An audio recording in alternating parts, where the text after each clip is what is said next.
I was 23, making more money each month than I'd ever dreamed of, and my husband almost never came home. If that sounds like the American dream with a cracked mirror, it kind of was. I owed all of it to my older sister's runaway bride stunt, a 7-second video that broke the internet and my life open. In the clip, the MC was halfway through the vows. Miss Vivian Shaw, do you take? When Vivian lifted her skirts, said, I don't, and dove off the stage into a black convertible idling at the hotel entrance. The MC turned beet red. The groom, Arthur White, looked worse, like someone had unplugged him. I was in the front row with my hand over my mouth until some kid behind me piped up, when do we get cake? And I cracked, loud, unrestrained, wrong place, wrong time. My laugh became part of the meme. The internet spliced it into remixes. My laugh ended up being the laugh track for a stranger's humiliation. 2 nights later, my father hosted a compensation dinner. He tapped his cane against the parquet as if rhythm could repair a fortune. Arthur, I failed to raise my daughter properly, he said. Don't let this damage business between our families. Arthur pushed his glasses up, all dry composure. You're too kind, Mr. Shaw. He swallowed a double and didn't taste it. Then, my father gestured at me. This is my younger one, Luna. Grew up overseas. She's back now. A bit spirited. I was cutting into a steak and pretending not to exist when I realized Arthur was looking directly at me. Not nice. Not neutral. Surgical. I put on my best bland smile. Hi. Pleasure. I'm very manageable. He set his fork down. I remember you. You laughed the loudest. I have one of those faces, I said. Always getting mistaken for someone else. He leaned as if to say more, but my father rapped his cane again. The old man could break silence faster than a champagne cork. I used the moment to slip to the lobby, where the air was cooler and the lighting didn't flatter anyone. My phone buzzed. Molly, my childhood friend, now a romance writer, had sent me a new draft titled Wrong Aisle, Right Guy. The first page involved a heartbroken groom and a commanding MC finding solace in a back hallway. I was mid-blush when a shadow fell over me. Sandalwood and single malt. Arthur. You think this is funny? He asked, voice low. I didn't write it. I minimized the screen. And in my defense, I laugh when I'm nervous. He didn't sit. He bracketed me with one palm on the arm of the sofa, studying me like an equation he'd already solved. I know at this dinner island. Your father wants to swap one daughter for another and keep the contract intact. He's traditional like that, I said. Look, you have every reason to refuse. I encourage you to refuse. Refuse quickly and with great clarity. I'll applaud. Arthur's mouth tilted. Who said I'm refusing? 0, 6. A breath, a shrug, a slow sink into the velvet opposite me. City Hall, tomorrow at 3. Where's something you can sign in? Delighted, I lied. And the next day, I married the man my sister left at an altar of white roses.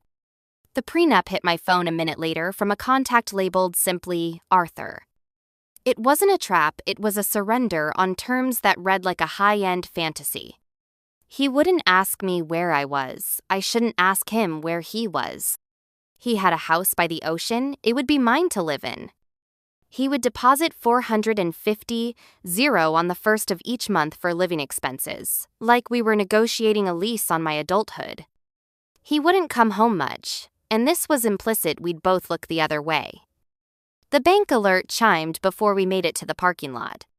I clapped like an idiot. Arthur turned, baffled. What? Your generosity overwhelms me, I said, and he blinked at me, halfway between offended and amused, the exact pivot point where I would come to live. His driver took me to the ocean, place, glass, and steel, and a view that made the horizon feel negotiable. Mrs.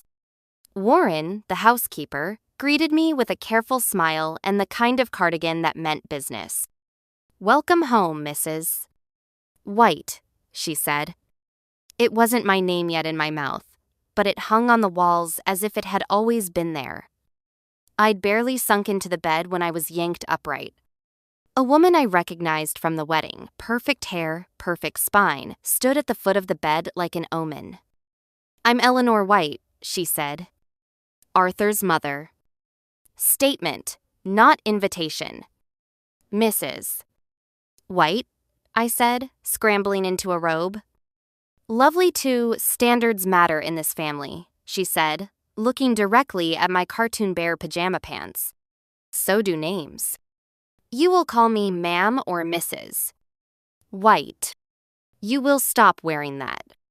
And you will be ready to build a family. Quickly. White men don't vanish. White men build." "Of course, ma'am," I said, all sugar and nods. "Mrs. Warren," she added, pivoting on a stiletto. "Bone broth. The girl needs iron." The door shut. I exhaled. "Mrs. Warren and I stared at each other until our fear curdled into laughter. I texted Arthur, "Your mother would like a grandchild by Friday. Please advise." No reply. He was good at not replying. The tabloids replied for him a week later. "Arthur White, night with star Lila Summers?" The grainy photo showed a gift box in Lila's lap. The corner cracked open to reveal a lipstick so violently pink I could feel it from the couch. "Oh, honey," I murmured to the screen. "No." I ordered a corrective gift to his office, a set curated by a makeup artist who understood human skin. Then I texted him the tracking number and a blunt, "You're welcome." He sent a question mark. I sent back a gritted teeth emoji and went shopping with Molly because there's only so much a woman can fix in a man's life before she needs a bag she didn't need. The night he came home, it was late and he was warm with whiskey. I woke to weight and heat and his voice at my neck, "Luna. Don't move. I'm not myself." "You're never yourself at home," I said into a pillow and felt the laugh rumble in his chest. He fell asleep not so much beside me as on me, and I learned two truths a CEO can weigh as much as an anvil, and wanting things hurts in places you didn't know had nerves. By morning, he was all edges again. "Pack a bag," he said, stealing the toast from my plate. "We're leaving." "For a honeymoon?" I asked, thrilled and suspicious. "Sure," he said, which I would come to understand meant we're flying to New York where I will work and you will be delighted anyway. At the airport, a man with an earpiece shepherded Arthur into a private jet. I went through regular security with my shoes in my hand. When I arrived at JFK, Arthur's assistant Ben, earnest, anxious, was waiting with a car and a warning. "He's been having stomach pain," Ben said. "If you could keep an eye?" "You say that like he's home long enough to keep." "It would mean a lot, Mrs. White." At the hotel, my suitcase had somehow traded my flannel for silk and lace. "Mrs. Warren's handwriting was on the note tucked into the tissue, for when you forget you're a storm.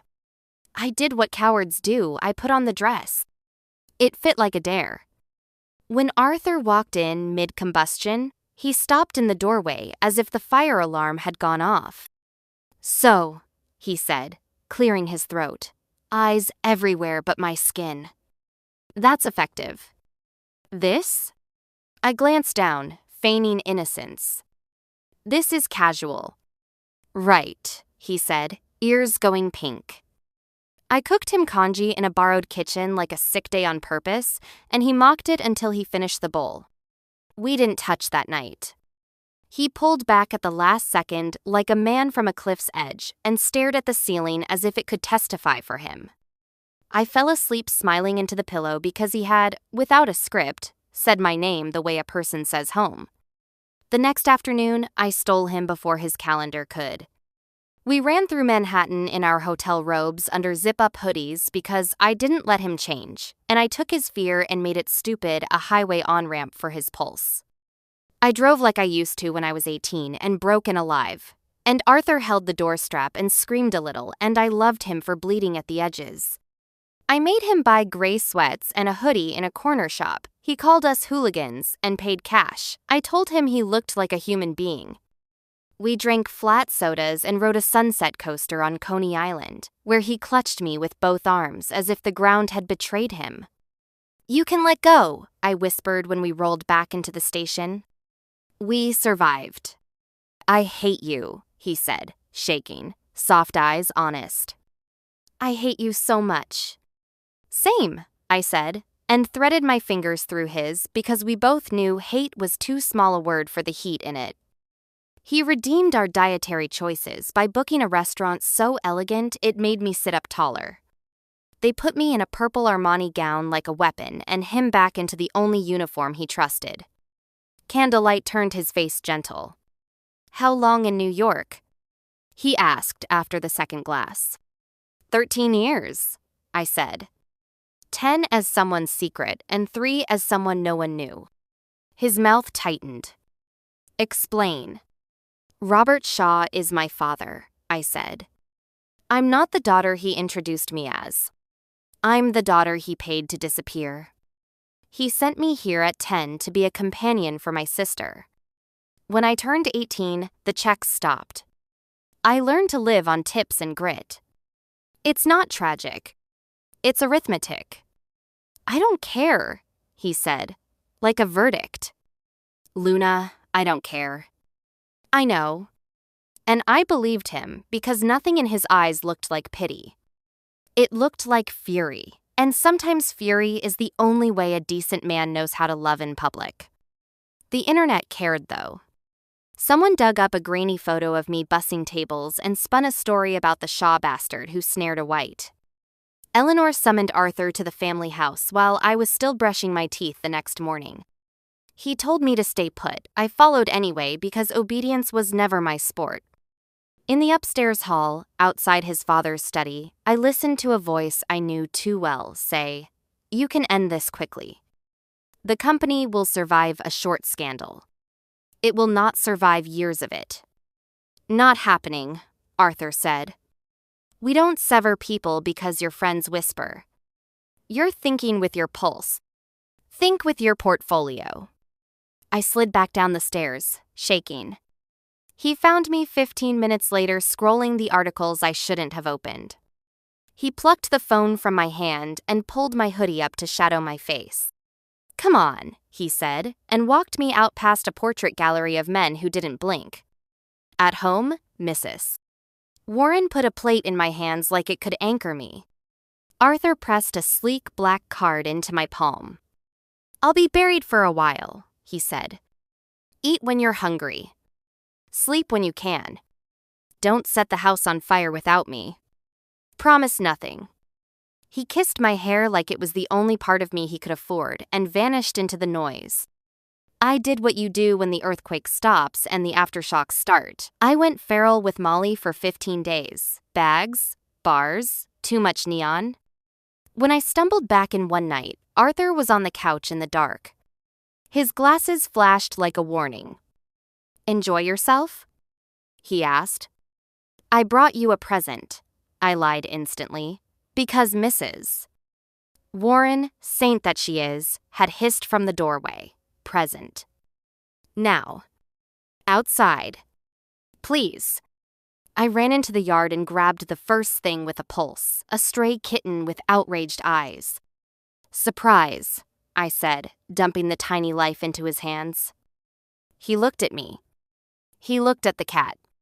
He looked at me again. "You are unbelievable." "Name him," I said. "You're the dad." We returned the kitten to its mother the next morning, which Arthur called abandoning your child and I called not stealing. He didn't smile until we were back inside and the coffee was strong. "I'm leaving for a while," he said, suddenly small. "Wait for me." "Okay," I said, just as small. Okay. The papers arrived 2 weeks later, crisp and unkind, a divorce agreement already signed with his sharp, expensive signature. I called him until the dial tone felt like a bruise. Nothing. I signed the line that asked me to surrender my illusions and got on a plane to New York because there are cities that hold you when people won't. I turned my phone off and lived like a ghost. After 3 days, I powered up. 90+ messages. Mrs. Warren. Molly. And then Arthur's voice, not in my ear but in my kitchen, because Molly, God love her, thought he threatened to have me killed if I didn't tell him where you were, was an amusing anecdote, and also because Arthur would never. He was a 5 good habits guy in a bad news town, a man who couldn't ride a roller coaster without praying. He wasn't going to bury my friend under a parking lot. He arrived 12 hours later like a storm front, hair reckless, suit wrinkled, fury, a kind of gravity. I opened the door with a grin I didn't feel. "Hi, ex-husband," I said, because my mouth is an arsonist. He staggered into me, collapsed halfway. "Don't speak," he said into my shoulder. "I'm going to sleep for 10 minutes, and then we're going to fight for 6 hours." He slept for 3, heavy and heat-warmed, and I lay there pinned by a man and the memory of a marriage we hadn't earned. When he woke, I was at the stove, making eggs like a truce. He put his chin on my shoulder and spoke into my collar. "Are you going to leave me like you left the kitten?" "You left me," I said. "You signed first." "I didn't." He turned me to face him, eyes raw. "I mean, my name is on it, but I didn't sign it. My mother had them drawn up. My father had them delivered. I found out when you called. And I was God, Luna. I was in a war I didn't win fast enough. Please believe me." "I do," I said, because I did. He was a lot of things, but he wasn't a liar. Eat. Then let's go watch the ocean be bigger than us. We drank stolen champagne on a cold beach, and the Atlantic turned my bones awake. He called himself a cat waiting to be petted, ridiculous and true, and I laughed so hard I scared the gulls. In the dark, he asked me not to leave. In the light, we held hands and watched the day climb out of the water like a promise. And then he left again, because men like Arthur are made of schedules, and love doesn't cancel a board meeting. I didn't hear from him for 3 months, which in my head is 90 days, which sounds like a sentence. On the 91st morning, a helicopter rattled my block. "Mrs. Warren jumped out like she had been born in the air. "Mrs.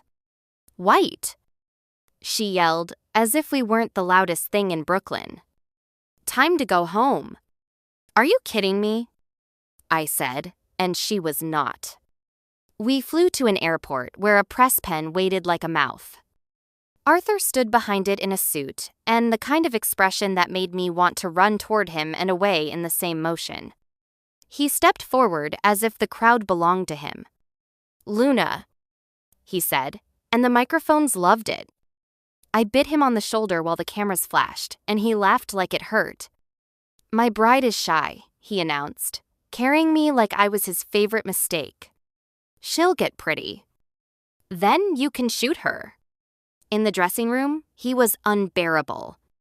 He sprinkled me with facts, like confetti, he'd retracted the divorce, he'd told the board to go to hell, he'd adopted the kitten, he'd named him Mercury, he'd missed my kanji, he'd learned to ride the roller coaster in his head. I pinched his thigh. He hissed and smiled and kept talking because some men only stop when they're told to by ritual. The officiant cleared his throat on the stage. "Miss Luna Shaw, do you take—" "I do," I said before he finished, because I had been waiting too long to pretend I needed another sentence.